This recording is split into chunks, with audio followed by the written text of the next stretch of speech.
Akkam jirtu kabajamtoota hordoftoota keenyaa Oromiyaa Viijin Miidiyaarraa oduu arraaf qabannee daannii isin biraan geenya nu faana tura hangafoota tursinaa. Hidhaan haaromsaa guddichi Itoophiyaatti ijaarame Masir irratti rakkoo guddaa fidaa jira jedhan pirezidaantiin Ameerikaa Doonaald Tiraamp. Ameerikaan dhimma hidhaa haaromsaa irratti deebitee hirmaachuu akka dandeessu ibsame. Ji'oota 9 dabran keessatti saamichi bu'uuraalee misoomaa elektirikaa irratti raawwatameen kasaaraan qarshii miliyoona 200 fi miliyoona 39 ol dhaqqabe jedhe mootummaan Itoophiyaa. Gochi yakka naannolee biyyattii adda addaa keessatti raawwatamaa jiru sadarkaa yaaddeessaa irra gahuutu himame. Somaalilaand biyyoota muslimaa keessaa biyya jalqabaa tan imbaasii Yerusaalemitti saaqatte taate. Somaalilaand lafa Filisteemotaa tan Israa'el weeraraan qabatte keessatti imbaasii kan biyya Israa'el banachuun mormii guddaa itti kaaseeti jira.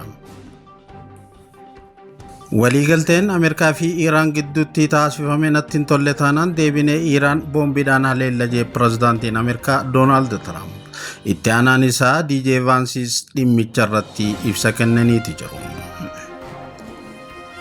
Waraanni Israa'el kibba Libaanos keessatti dhukaasa haaraa akka bane maddeen oduu gabaasan. Pirezidaantiin Ameerikaa Doonaald Tiraamp gocha Israa'el qeequs Israa'el haleellaa itti fufteeti jirti. Kanneen jaan hangafoota oduuti bal'inatti achi ce'a.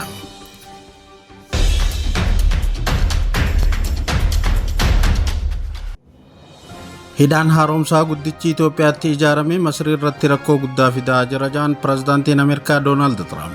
Ameerikaan dhimma hidhaa haaromsaa irratti deebitee hirmaachuu akka dandeessu ibsaniiti jiru. Pirezidaantiin Ameerikaa Doonaald Tiraamp piroojeektiin hidhaa haaromsaa guddicha Itoophiyaa Masir irratti rakkoo guddaa fidaa jiraachuu isaa yeroodhaan Waashingtan carraaqqii Masiriif deebii kennuuf godhamu keessatti deebitee hirmaachuu akka dandeessu agarsiisaniiti jiru. Waltajjii yaa'ii garee torbaa G7 Faransaayitti gaggeeffamaa jiru cinatti pirezidaantiin Masirii Abdul Fattah Al-Siisii waliin ibsa gamtaa kennan irratti Tiraamp falmii hidhaa haaromsaa irratti Masiriin haala baay'ee haqarraa fagaateen keessummeeffamteeti jirti jedhan. Dhimmi bishaan Naayil dhimmoota ijoo hooggantoonni lamaan irratti mareetan keessaa tokko ta'uudhaas akeekaniiti jiru. Pirezidaantiin Ameerikaa Doonaald Tiraamp pirezidaantii Masirii Abdul Fattah Al-Siisii akeekuudhaan nutis piroojeektii hidhaa xiqqaa tokko irratti isaan gargaaraa jirra.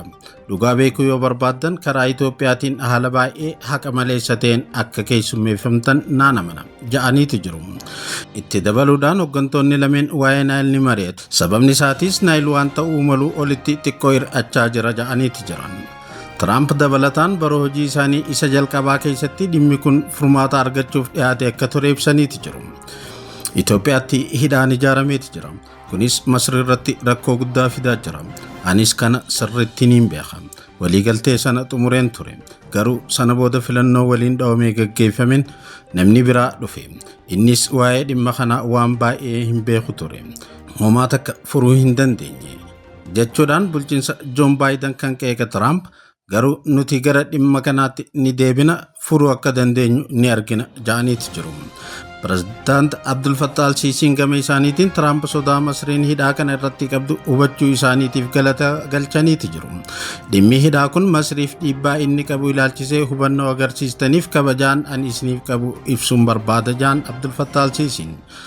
Ibsicha irratti pirezidaantiin Ameerikaa Doonaald Tiraamp wabii nageenya bishaan Masirii akka deeggaran yoo gaafataman dhugumatti Masiriinaan deeggaram. Inni guyyaa jalqabaarraa kaasee michuu kooti jechuudhaan deebisaniiti jiru.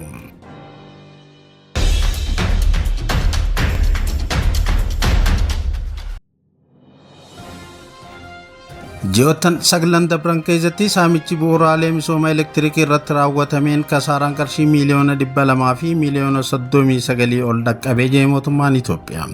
Gochi yakka naannolee biyyattii adda addaa keessatti raawwatamaa jiru sadarkaa yaaddeessaa irra gahuun himameeti jira. Ji'oota 9 dabran keessatti kutaalee biyyattii garaagaraa keessatti yakkoonni saamichaa bu'uuraalee misoomaa 329 raawwatamu isaa tajaajilicha Jatti qindeessaan deeggarsaa fi tajaajila seera naannolee obbo Wandawsan Geetaachoo gaazexaa Addis Zamaniif ibsaniiti jiru. Akka obbo Wandawsan jedhanitti saamichi bu'uuraalee misoomaa kun miidhaa hawaasummaa fi dinagdee guddina biyyattii irratti geessisaati jira.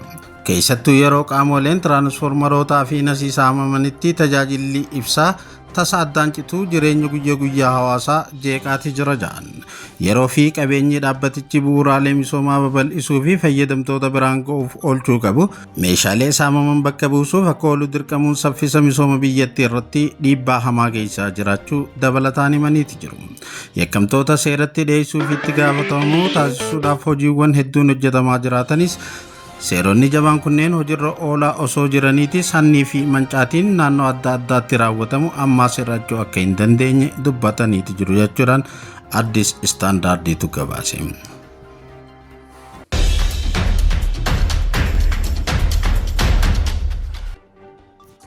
Somaliland biyyoota musliimaa keessaa biyya jalqabaa tan imbaasiisii Yerusaalemitti saaqatte taate.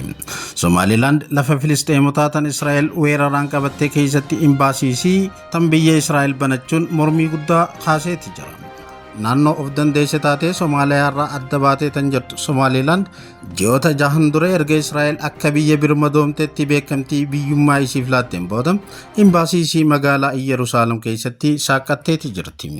Saaqamuun missiyoonii dippiloomaasii kun kan raawwatame dhiha Yerusaalem naannoo paarkii teekinooloojii keessatti yoo ta'u yeroo pirezidaantiin Somaliland Abdurrahmaan Mahmad Abdullaahi daawwannaa hojii Israa'el keessatti taasisaa jiranitti.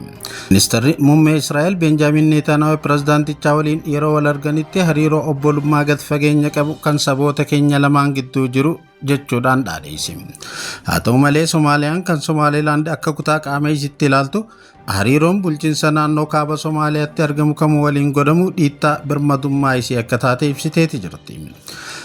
Beekamtiin Israa'el muddee dabre Somalilandiif kennite mormii guddaa uumeetii ture. Biyyootaa fi dhaabbata hedduu kanneen akka Chaayinaa, Tark, Saawudi Arabiyaa fi Gamtaa Afrikaa dabalatee mormii isaanii ibsaniiti turan. Garuu yeroo saniin boodaas Israa'elii fi Somaliland hidhata isaanii cimsachaati jiru.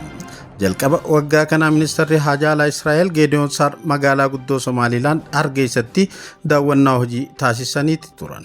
Murteen Somaliland imbaasiisii Teel Aviv kan imbaasiiwwan biyyoota alaa baay'een keessatti argaman dhiiste Yerusaalemitti saaquu isii Netanyaahuu biraa galata guddaa argamsiiseefiiti jira. Falmii Israa'elii fi Filisxeem gidduutti baroota dheeraaf dhiiga dhangalaasee jiruuf sababa tan taate magaalaan Yerusaalem keessatti imbaasii banuun Somalilandiituun ijoo dubbii taati jira. Israa'el dhiha Yerusaalem bara 1967 waraana giddu gala bahaatiin qabatte. Kutaa kana bara 1980tti ofitti makatte.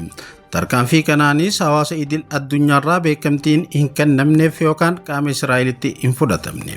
Israa'el Yerusaalem guutuu akka magaalaa guddoo isiitti kan laaltu yoo ta'u, Palestaayinoonni immoo baha Yerusaalem akka magaalaa guddoo biyya isaanii tan fuulduraatti fudhatu. Biyyoonni hedduun United Kingdom dabalatee imbaasii isaanii Teel Aviv keessatti hambisaniiti jiru. Erga pirezidaantiin Ameerikaa Doonaald Tiraamp bara 2018 keessa imbaasii isaanii mormii guddaadhaan booda gara Yerusaalemitti jijjiiran booda Guatemala, Honduras, Kosovo, Paappuwaa Niw Giinii, Paaraaguwaay fi Fiijiinis imbaasii isaanii Yerusaalemitti banatan. Somaliland biyya 8ffaa imbaasiisii Yerusaalemitti banatte ta'uun galmoofte. Ministeerri haajaa alaa bulchiinsa Palestine saaqamuu imbaasii kanaa fudhatama dhabsiiseeti jira jechuudhaan ejensiin oduu Palestine waafaan gabaaseeti jira. Ministeerri haajaa alaa kun ibsa baaseen qaamni Somaliland jee ofiyaamu imbaasiin sobaa magaalaa Palestine tan weeraraan qabamte Yerusaalem keessatti banate dhiittaa ifatee kan seera idil addunyaatii fi murtiiwwan seerummaa idil addunyaa dhimma kanaan wal qabatan cabsuudha jedhe.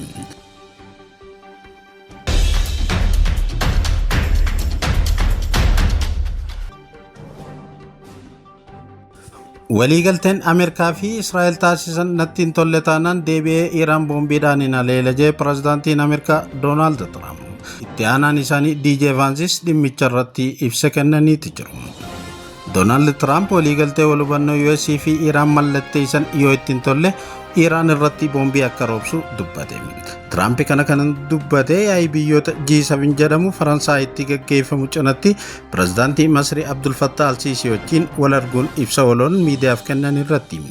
Waa'ee waliigaltee wal hubannoo US Iraan waliif mallatteessanii ilaalchisee gaafii gaazexeessitoota irraa gaafatameef deebii kennaniin Iraan adaba hin godhattu taanaan itti dhukaasutti akka deebi'u ibse.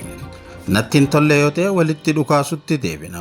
Boombii mataa isaanii walakkatti buusna jechuudhaan dubbate.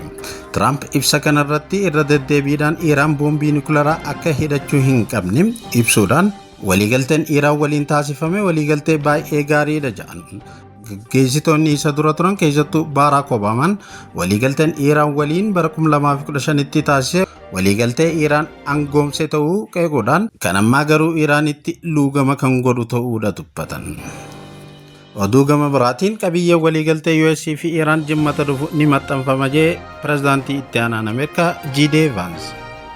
Pirezidaantii itti aanaan US J.D. Vance qabiyyeen wayitaan waliigaltee US Iraan jimmata akka gad lakkifamu CBC Newsitti himeeti jira. Waltaasistoonni lamaan Kaataarii fi Paakistaan qabiyyee guutuu US waliigaltichaa yeroo gabaabduuf maxxansurraa akka of qusattu gaafachuu Vance hime. Har'aa akka baafnuuf dhiibbaa irratti gochaa turre. Sababni isaas waliigaltichi maal akka hammatu uummata Ameerikaatti himuu feena jedhe Vance. Waa'ee gabaasa waliigaltichi Iraan deebisanii ijaaruudhaaf $3 biiliyoonii 300 kafalama jedhamee maal jetta jedhamee kan gaafatame Vance yeroo Iraan amala isii addunyaatti jijjiiruu feete malee wantoonni akkasii tokkolleen hin jiru jedhan.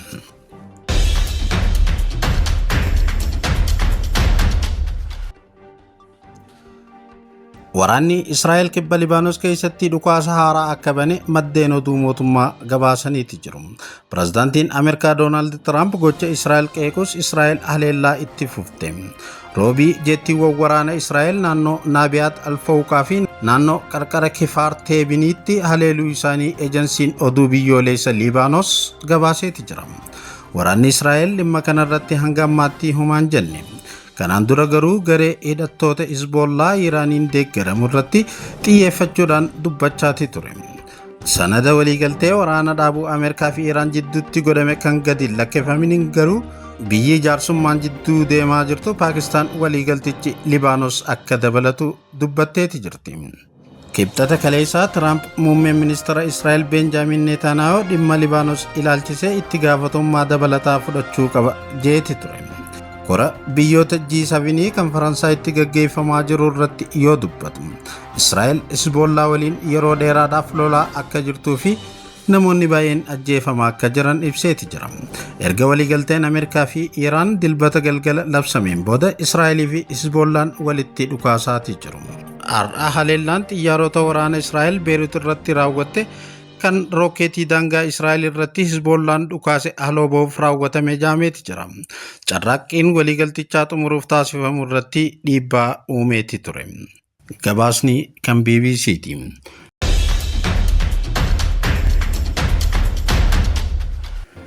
Egaa kabajamtoota hordoftoota keenya oduun Oromiyaa Vision Media irraa har'aaf qabannee dhiyaanne kana fakkaatti.